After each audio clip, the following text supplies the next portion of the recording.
Hello students, welcome to DC line RM series में आपका स्वागत है बच्चों। मैं हूं सीएस अनिल और मेरे सीए फाउंडेशन के बच्चों, ये चैप्टर 4 का यूनिट 3 है जिसका कुछ पार्ट हमने प्रीवियस वीडियो में कवर किया था।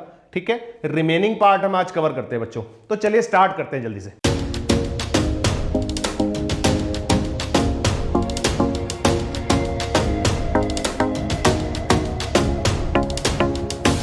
तो बच्चों यहां तक हमने प्रीवियस वीडियो में कवर किया था, लॉन्ग रन इक्विलिब्रियम तक। आगे देखते हैं बेटा, जल्दी से देखो। मोनोपोली और परफेक्ट कंपटीशन का कंपैरिजन, सारे फीचर्स अच्छे से पता है। सिंगल सेलर होता है, वहां पे large number of buyers and sellers होते हैं। इधर बैरियर है, कोई कॉम्पिटिटर एंटर नहीं कर सकता। वहां पर फ्री एंट्री एंड एग्जिट है, यहां पर कोई सेलिंग कॉस्ट नहीं है। देखते हैं क्या क्या नंबर ऑफ सेलर्स में, इसमें बहुत सारे, इसमें सिर्फ 1 है। फटाफट डिमांड कर्व कैसा होता है परफेक्ट कंपटीशन का, बताया था, horizontal. This is a demand curve for perfect competition. और इसका क्या होता है, डाउनवर्ड स्लोपिंग। इलास्टिसिटी कम होती है लेकिन डाउनवर्ड स्लोपिंग होता है। ठीक है ना। यहां पर ये प्राइस टेकर होते हैं, जो भी इंडस्ट्री का प्राइस है वही लेना है। मोनोपोली अपना प्राइस खुद डिसाइड करता है। यहां पर कोई फर्म, कोई एंट्री बैरियर है नहीं, यानी कोई भी फर्म इजीली एंटर कर सकती है। यहां पर बैरियर है बहुत तगड़ा, कोई भी इनके कंपटीशन में नहीं आ सकता। लॉन्ग रन प्रॉफिट नॉर्मल होता है। यहां पर कैन बी सुपर नॉर्मल, याद है मैंने डिस्कस किया था लास्ट क्लास में कि मोनोपोली एक अकेली ऐसी मार्केट है जो लॉन्ग रन में भी सुपर नॉर्मल प्रॉफिट अर्न कर सकती है। जनरली बाकी मार्केट्स में हमने क्या पढ़ा है कि शॉर्ट रन में कुछ भी होगा पर लॉन्ग रन में नॉर्मल ही होगा। लेकिन मोनोपोली एक अकेली ऐसी मार्केट है जो लॉन्ग रन में भी सुपर नॉर्मल प्रॉफिट अर्न कर सकती है। राइट। एफिशिएंसी की बात करें तो प्रोडक्टिव एंड एलोकेटिव, यहां पर मे बी इनएफिशिएंट भी हो सकती है क्या, मोनोपोली। ठीक है बच्चों, चलो जी। प्राइस डिस्क्रिमिनेशन, मैंने आपसे एक छोटी सी चीज डिस्कस करी होगी पहले डेफिनेटली प्रीवियस वीडियो में, कि मोनोपोली के पास एक पावर होती है कि वो प्राइस डिस्क्रिमिनेट कर सकती है डिफरेंट बायर्स के साथ, डिफरेंट टाइम पे, डिफरेंट मार्केट्स में या डिफरेंट प्लेस पे। ठीक है, मोनोपोली के पास पावर है कि अकॉर्डिंग टू द सिचुएशन वो डिफरेंट डिफरेंट प्राइजेस चार्ज कर सकती है। ये होता है प्राइस डिस्क्रिमिनेशन। ठीक है ना। तो कंडीशन क्या है उसके लिए, मतलब प्राइस डिस्क्रिमिनेट कब हो सकता है। तो सबसे पहले बात करें तो मोनोपोली पावर होनी जरूरी है आपके पास। आप एक सिंगल सेलर होने चाहिए तभी आप प्राइस डिस्क्रिमिनेट कर सकते हो। Seller must have a control over the supply, that is price setting ability आपके पास होनी चाहिए। ऐसा नहीं है कि आप प्राइस जब मर्जी चेंज कर दो। अगर आपके कॉम्पिटिटर्स होंगे तो वो फटाफट कम प्राइस पर ज्यादा सेल कर देंगे, आपका प्रॉफिट हो ही नहीं पाएगा। तो मोनोपोली प्राइस डिस्क्रिमिनेट इसलिए कर पाता है क्योंकि उसका कोई क्लोज सब्स्टिट्यूट नहीं होता। राइट। उसके अलावा मार्केट सेगमेंटेशन आपको अच्छे से क्लियर होना चाहिए बच्चों। मार्केट सेगमेंटेशन मतलब कि मार्केट आपको डिवाइड करनी आनी चाहिए कि किस मार्केट में कितना प्राइस चार्ज करना है। Ability to divide the market into distinct sub markets, छोटे छोटे सब मार्केट्स में आप डिवाइड करोगे और हर एक मार्केट में प्राइस अलग अलग चार्ज करोगे। ठीक है ना।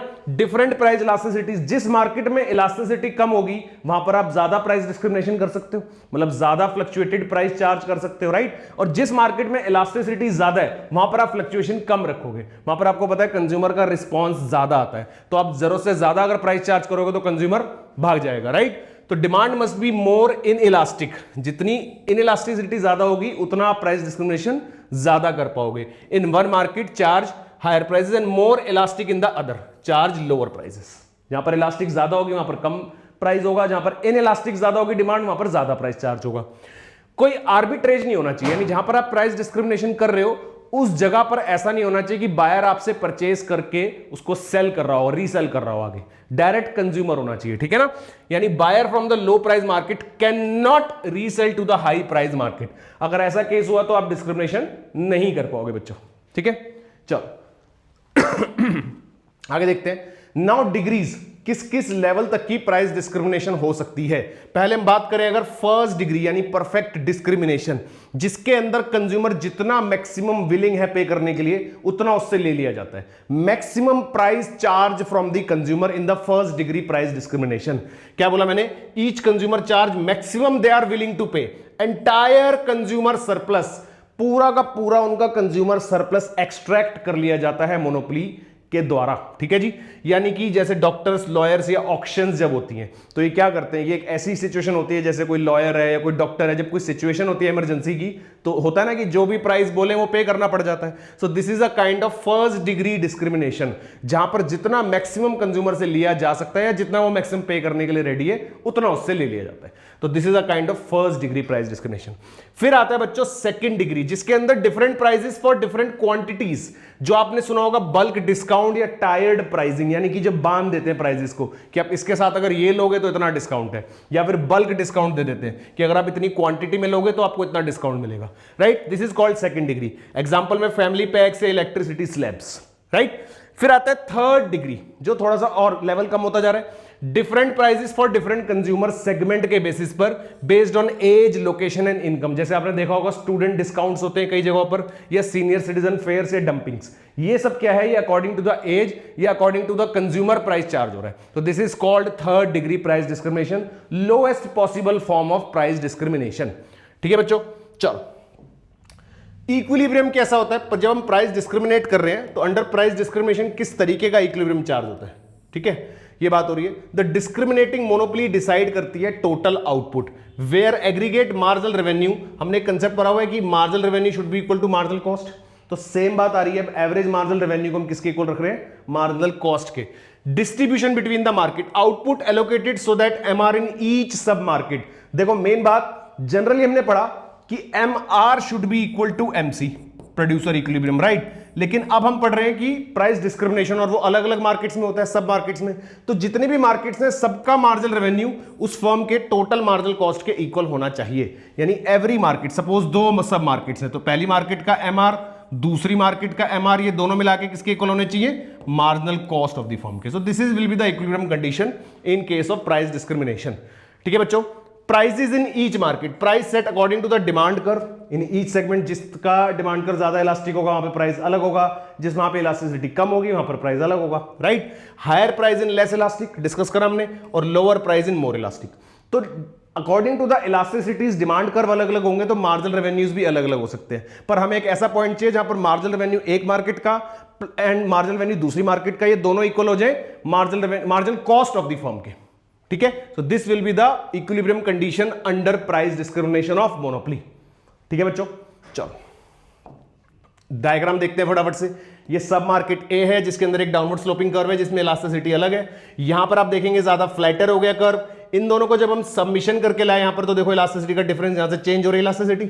ये वाली इलास्टिसिटी जो है पहली मार्केट का शो कर रही है, फिर उसके बाद जो टिल्ट आ गया कर्व में, ये शो कर रहा है सेकंड मार्केट का डिमांड कर्व जिसमें इलास्टिसिटी चेंज हो गई है, स्टीपनेस चेंज हो गई है।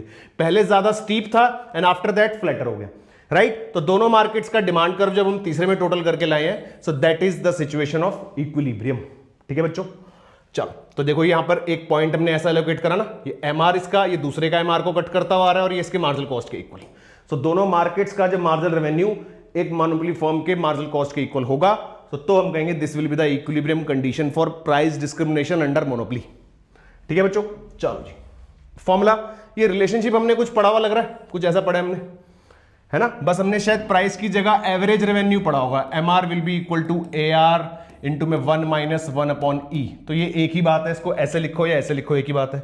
इधर आप अगर आप एलसीएम ले लोगे यहाँ पर तो वो सेम वैसा ही बन जाएगा, और एवरेज रेवेन्यू तो ऑलवेज प्राइस के इक्वल होता ही है irrespective of the market form. ठीक है ना, तो क्या समझ आया? जहां पर ई क्या है हमारा? इलास्टिसिटी। हायर इलास्टिसिटी का मतलब है higher marginal revenue at given point. जितनी ज्यादा इलास्टिसिटी होगी उतना ज्यादा ही मेरा क्या होगा? मार्जिनल रेवेन्यू होगा। और जितनी इलास्टिसिटी कम होगी तो मेरा मार्जिनल रेवेन्यू उतना ही कम होगा। याद रहेगा बच्चों ये रिलेशनशिप और ये वाला रिलेशनशिप। ठीक है, चलो आगे देखते हैं। प्राइस डिस्क्रिमिनेशन करती ही क्यों है monopoly? What is the objective? क्या मिलता है उनको मोनोपोली को प्राइस डिस्क्रिमिनेट करने से? सबसे इंपॉर्टेंट प्रॉफिट तो मैक्सिमाइज होता ही है, जो सबसे मेन इंपॉर्टेंट ऑब्जेक्टिव है जिसके लिए वो करते हैं। उनके पास पावर है प्राइस मैक्सिमाइज करने की, तो वो क्यों नहीं करेंगे, राइट। और प्रॉफिट मैक्सिमाइज होगा।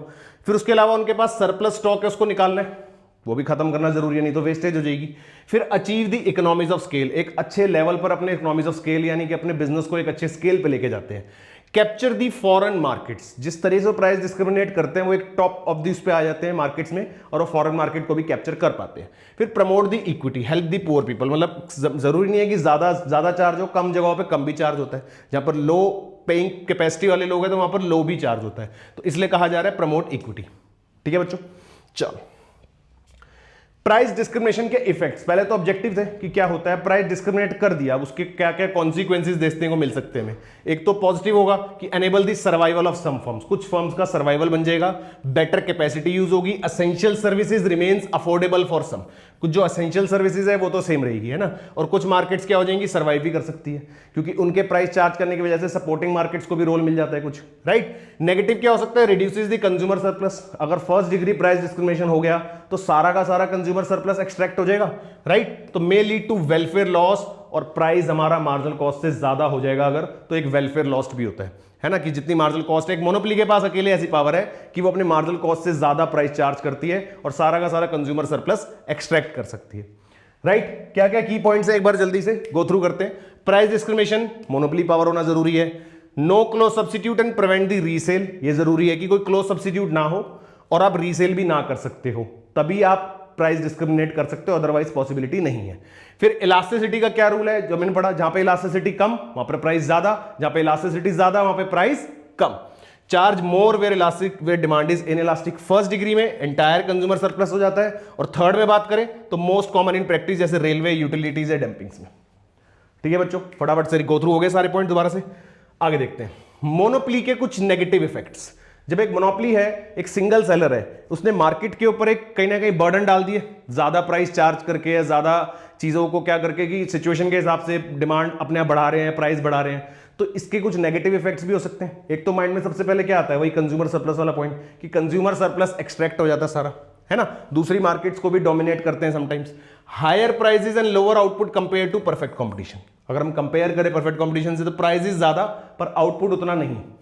Loss of efficiency, productive and allocative inefficiencies, इसलिए कहीं ना कहीं इस पॉइंट की वजह से मोनोपोली को as compare to perfect competition inefficient भी माना गया है, क्योंकि उनका जो मेन पर्पस होता है, मेन ऑब्जेक्टिव होता है, वो होता है प्रॉफिट मैक्सिमाइजेशन, जो हर एक प्राइवेट फर्म का होता है। लेकिन क्योंकि इनके कंपटीशन में कोई नहीं है तो कहीं ना कहीं इनकी एफिशिएंसी उतनी नहीं होती। Right, reduce the consumer surplus, ये हमने डिस्कस करा ही है। Income transfer from consumer to monopolist, long run में सुपर नॉर्मल प्रॉफिट अर्न कर लेते हैं, जो कि एक अनजस्टिफाइड चीज है, क्योंकि बाकी फर्म्स तो लॉन्ग रन में नॉर्मली अर्न कर पाती हैं, और ये अकेले ऐसी मार्केट है मोनोपोली जो कि क्या करते हैं, लॉन्ग रन में भी सुपर नॉर्मल प्रॉफिट। ठीक है बच्चों। Restrict the consumer choice and sovereignty, consumer से कोई मतलब नहीं है, कंज्यूमर को क्या चाहिए, जो हम प्रोवाइड कर रहे हैं वही है, उसके अलावा आपके पास कोई चॉइस नहीं है। ठीक है ना। X inefficiency, lack of competition leads to managerial slacks, अब क्योंकि कंपटीशन नहीं, अभी हमने बात करी, जब कंपटीशन है ही नहीं तो एफिशिएंसी कम होती है, जो हमने ऊपर डिस्कस किया अभी। तो नेक्स्ट है बच्चों बैरियर टू दी इनोवेशंस। अब देखो, क्योंकि मोनोपोली है तो उसके अंदर कोई उनका कॉम्पिटिटर तो है नहीं, तो वो इनोवेशंस करेंगे ही क्यों, मतलब why there will be an innovation, क्योंकि इनोवेशन तो इसलिए करी जाती है, क्वालिटी इसलिए इंप्रूव करी जाती है कि हमें अपने कॉम्पिटिटर से बेटर सर्व करना होता है, पर कोई कॉम्पिटिटर ही नहीं है, तो इसलिए कहीं ना कहीं इनोवेशंस नहीं हो सकती, नया को करते नहीं है, क्योंकि वहां पर इंसेंटिव ही नहीं दिखता, कोई इनोवेशन करने से कोई बेनिफिट नजर नहीं आता, right, to improve the quality और कॉस्ट। दूसरा, पॉलिटिकल इन्फ्लुएंस भी देखा गया है मोनोपोली में। मोनोपोलिस्ट में lobby for favourable laws, favourable laws के हिसाब से वर्क करते हैं। ठीक है ना, पॉलिटिकल इन्फ्लुएंस, जितना पॉलिटिकल इन्फ्लुएंस है, यानी जो भी फेवरेबल लॉज उनके ऊपर एप्लीकेबल है, उस हिसाब से काम करते हैं। Lower payments for the suppliers, जो उनके सप्लायर्स हैं उनको भी कहीं ना कहीं एक्सप्लॉइट करा जाता है, यानी एक्सप्लॉइट दी मार्केट पावर। ठीक है। फिर उसके अलावा government regulate the monopolies to prevent the exploitation, government को कहीं ना कहीं रेगुलेट करना पड़ता है, यानी अल्टीमेटली गवर्नमेंट को आना पड़ता है टू मेंटेन दी मार्केट और to maintain the to prevent the exploitation. ठीक है बच्चों, इसलिए गवर्नमेंट को भी एंटर करना पड़ता है। तो these are some negative effects of the monopoly. ठीक है, आगे देखते हैं। अब आता है मोनोपोलिस्टिक कंपटीशन, मोनोपोली तक पढ़ लिया। मोनोपोलिस्टिक एक ऐसा कंपटीशन है जो मोस्टली हमें अपने आसपास देखने को मिलता है, जो आपके घरों के आसपास मार्केट्स है बेटा, जहां पर डिफरेंट डिफरेंट शॉप्स है, अलग अलग टाइप्स के प्रोडक्ट मिल रहे हैं, मिलते जुलते भी हैं, अलग अलग भी हैं, सबके प्राइसेस अलग अलग है, सबके पास थोड़ी थोड़ी पावर भी है प्राइस को चेंज करने की, right. So this is a monopolistic competition. तो market structure with many firms selling differentiated product, close substitute है लेकिन आइडेंटिकल नहीं है, क्लोज तो है लेकिन आइडेंटिकल नहीं है। Combines the feature of monopoly due to differentiation and perfect competition due to many sellers and free entry and exit. तो दोनों का एक तरीके से कॉम्बिनेशन देखा जाता है, किसका, मोनोपोली का क्योंकि डिफरेंशिएशन है, और परफेक्ट का क्योंकि मेनी सेलर्स है। ठीक है बच्चों, चलो उसके बाद फीचर्स की बात करें अगर, तो लार्ज नंबर ऑफ सेलर्स बात करी हमने अभी, each has a small market share, product हमारा डिफरेंशिएटेड है, क्लोज सब्स्टिट्यूट हो सकता है लेकिन आइडेंटिकल नहीं होगा, ब्रांडिंग, क्वालिटी, डिजाइन, पैकेजिंग के हिसाब से कोई भी फॉर्म इजीली एंट्री एग्जिट कर सकती है, बैरियर है बहुत कम है, लो बैरियर है, as compare to perfect competition कम है। ठीक है। नॉन प्राइस कंपटीशन, हम लोगों को जो हम डेफिनेटली मार्केट से चीजें परचेज करते हैं, क्या हम उनकी पैकेजिंग और उनकी सेलिंग के तरीके से अट्रैक्ट होते हैं, राइट, तो वही होता है non price competition. Advertising, promotion, service, product developments. ठीक है ना।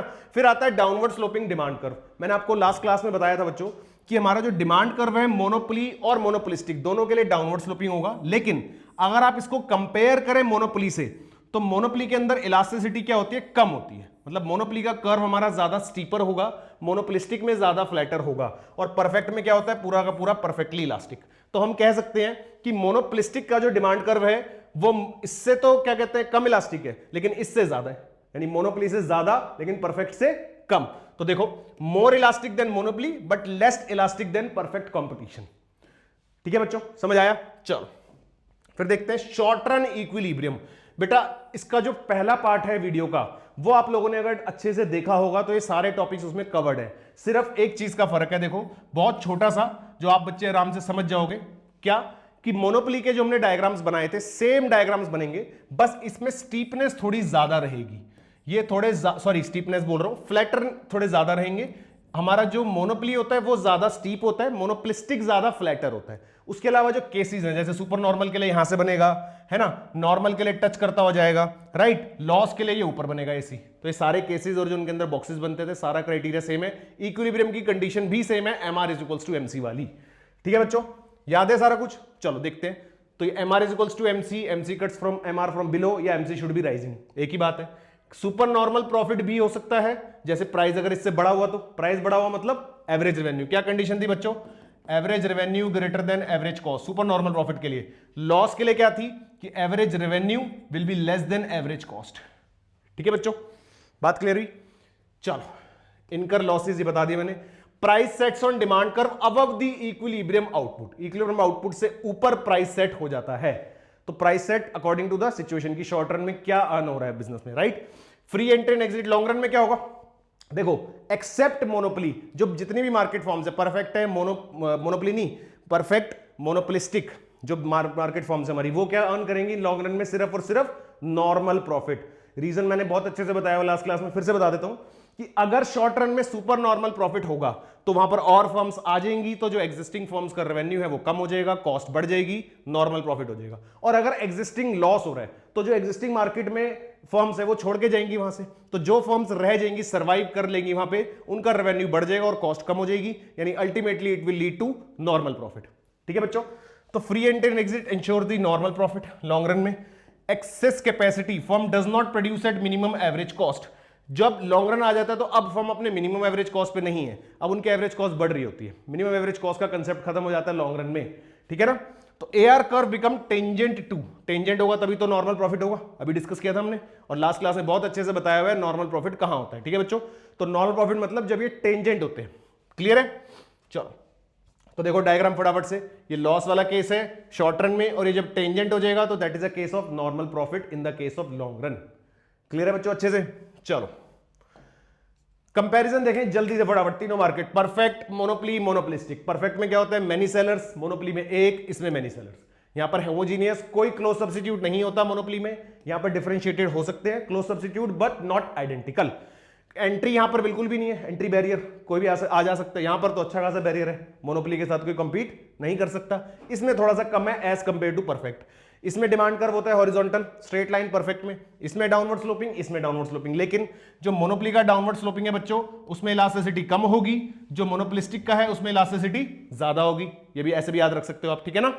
ये होते हैं प्राइस टेकर, जो इंडस्ट्री का प्राइस है वही लेना है, वही फॉलो करना है, चेंज नहीं कर सकते। यहां पर मोनोपोली तो भैया प्राइस मेकर, पूरा प्राइस डिस्क्रिमिनेशन पड़ा है, तो प्राइस मेकर होते हैं, अपने हिसाब से प्राइस डिसाइड करते हैं। इनके पास कुछ लेवल तक का कंट्रोल होता है, कुछ कंट्रोल है कि प्राइस अपने अकॉर्डिंग फ्लक्चुएट कर सकते हैं। ठीक है। लॉन्ग रन में नॉर्मल, लॉन्ग रन में नॉर्मल प्रॉफिट, ये भाई साहब ऐसे जो सुपर नॉर्मल भी अर्न कर सकते हैं।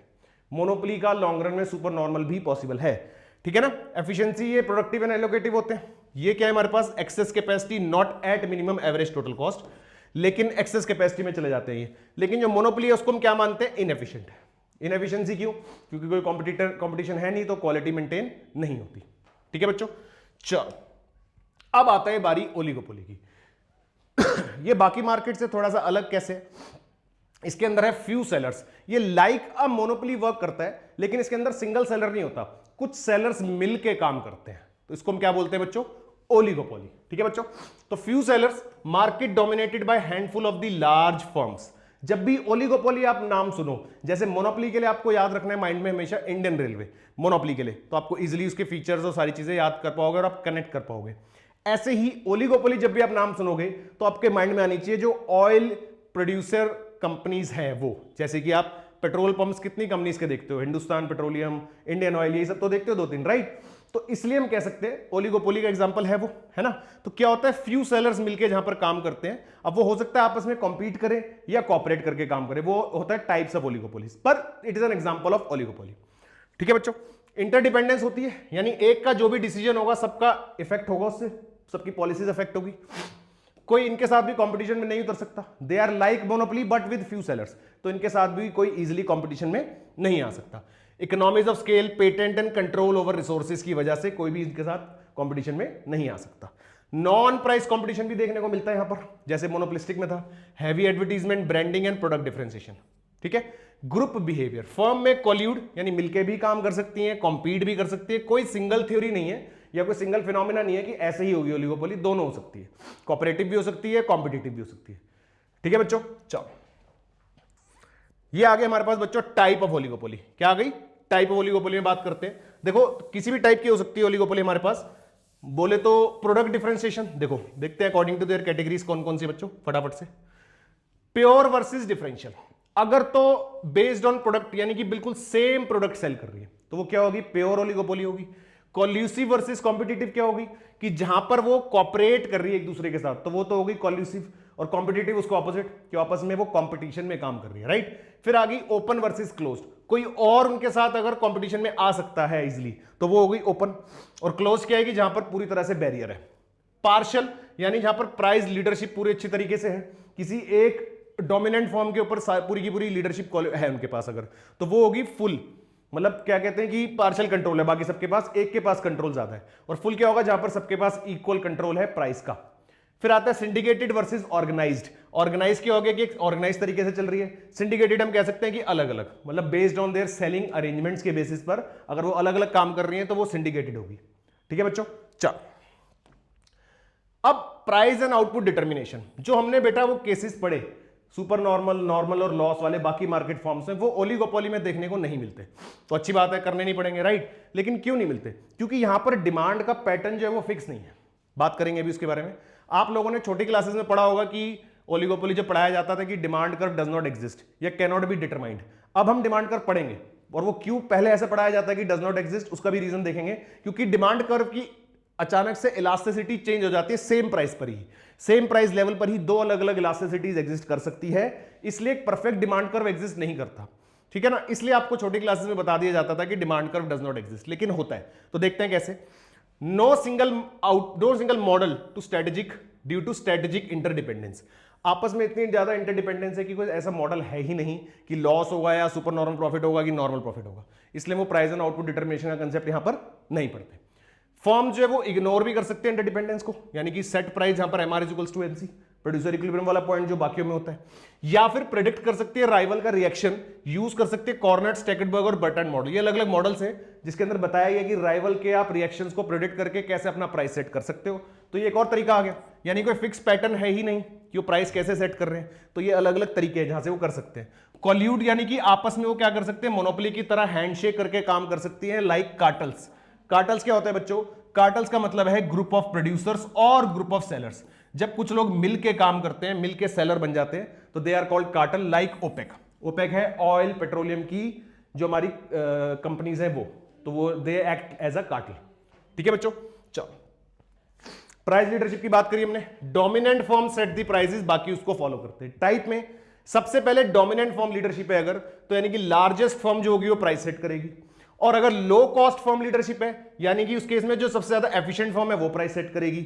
और अगर बैरोमेट्रिक लीडरशिप है तो जो सबसे ज्यादा रिस्पेक्टेड फॉर्म है वो प्राइस सेट करेगी। ठीक है जी, तो ये लीडरशिप के अंदर डिपेंड होता है कि किस फॉर्म की ओलिगोपोली है, तो वहां पर कौन सी फॉर्म प्राइस सेट करेगी। ठीक है बच्चों, this is the price leadership. King demand कर हमने बात करी थी। देखो एक पॉइंट तक तो इलास्टिसिटी अलग है, फिर अचानक से यहां पर इलास्टिसिटी चेंज हो गई। अब ये कैसे होती है देखते हैं। पहली बात तो ओलिगोपोली में प्राइस रहता है रिजिड, एक स्टिकनेस होती है प्राइस में, इतनी आसानी से चेंज नहीं हो सकता। एजम्पशन में या तो फर्म प्राइस रेस कर देगी और राइवल्स उसको फॉलो ना करें, एक तो ये सिचुएशन है कि राइवल्स उस प्राइस को फॉलो ना करें। ठीक है बच्चों, डिमांड इलास्टिक अबव दी करंट प्राइस, तो उस केस में क्या होगा, जो करंट प्राइस है इससे ऊपर तो डिमांड क्या रहेगी, इलास्टिक रहेगी। देखो इलास्टिसिटी ज्यादा है, फिर यहां पे आके कम होगी, तो करंट प्राइस पर ही पहले तो इलास्टिसिटी ज्यादा चल रही है। फिर क्या हुआ, अगर फर्म प्राइस कम कर देती है, firm lowers the price, rivals will follow, और राइवल्स क्या करेंगे, उसको फॉलो करेंगे तो demand will become inelastic below the current price. तो जो भी करंट प्राइस है उसके आने के बाद इलास्टिसिटी कम हो जाएगी। तो एक ही पॉइंट पर दो डिफरेंट इलास्टिसिटीज देखने को मिली है ना। और जो इसका मार्जिनल रेवेन्यू कर्व है वो ब्रेक हो जाता है। देखो कैसे, क्योंकि हम ये पढ़ रहे हैं कि ये हमारा डिमांड कर्व है, कैसे ऐसे आया और फिर इलास्टिसिटी चेंज, और जो डिमांड कर्व होता है वही तो होता है एवरेज रेवेन्यू कर्व, राइट। और मार्जिनल रेवेन्यू कर्व इसके साथ साथ चलता है। तो यहां तक तो सेम आएगा, लेकिन फिर इसके अंदर एक ब्रेक आ जाएगा और फिर मार्जिनल रेवेन्यू कर्व यहां से स्टार्ट होगा, ठीक है। और ठीक से बनाए तो ऐसे, तो एक ब्रेक आ जाता है मार्जिनल रेवेन्यू कर्व के अंदर भी, ठीक है ना। इसलिए इसका डिमांड कर्व हम परफेक्ट तरीके से डिटरमाइन नहीं कर सकते बिकॉज ऑफ द किंक। तो क्या लिखा है देखो, किंक एट प्रिवेलिंग प्राइस देखने को मिलता है, एमआर कर्व भी डिसकंटिन्यू हो जाता है और price remain stable even if cost changes, cost change हो तब भी, ठीक है बच्चों। क्लियर हुआ यहां तक? आगे देखते हैं इंपॉर्टेंट और कौन कौन सी मार्केट फॉर्म्स है, क्योंकि बच्चों ऑब्जेक्टिव एग्जाम है तो ये डायरेक्ट आपसे मार्केट फॉर्म पूछी जा सकती है जिसके आंसर आपको पता होने चाहिए। अगर सिर्फ जैसे वन सेलर में मोनो है, मोनोपोली पढ़ा हमने, तो टू सेलर्स में डुओपोली। और अगर कोई ऐसी मार्केट है जहां पर बायर सिर्फ एक ही है, सिर्फ एक ही बायर है उसको खरीदने वाला, तो ऐसी मार्केट को हम बोलते हैं मोनोप्सोनी, ठीक है, single employer in the town. और अगर कोई फ्यू बायर्स, जैसे ओलिगोपोली में फ्यू सेलर्स है, वैसे ही ओलिगोप्सोनी में क्या होता है, फ्यू बायर्स, कुछ बायर्स होते हैं वहां पर। बायलेटरल में क्या होता है, एक ही बायर एक ही सेलर, कोई ऐसी चीज बन रही है उसको बनाने वाला भी एक ही है और खरीदने वाला भी एक ही है, तो that is called bilateral monopoly. ये डायरेक्ट इनके फीचर्स से इनके नाम आपको पता होने चाहिए, सीधा क्वेश्चन आएगा डायरेक्ट, ठीक है ना। चलो, आई होप सारी चीजें अच्छे से क्लियर हुई होगी बेटा। चैप्टर 4 का यूनिट 3 खत्म, बहुत अच्छे से सारी चीजें डिस्कस करी हैं। कमेंट करके जरूर बताना बच्चों किस तरीके से आपको चैप्टर लगा, मजा आया कि नहीं आया, ठीक है ना। चलो मिलते हैं नेक्स्ट वीडियो में, तब तक के लिए keep learning and all the best.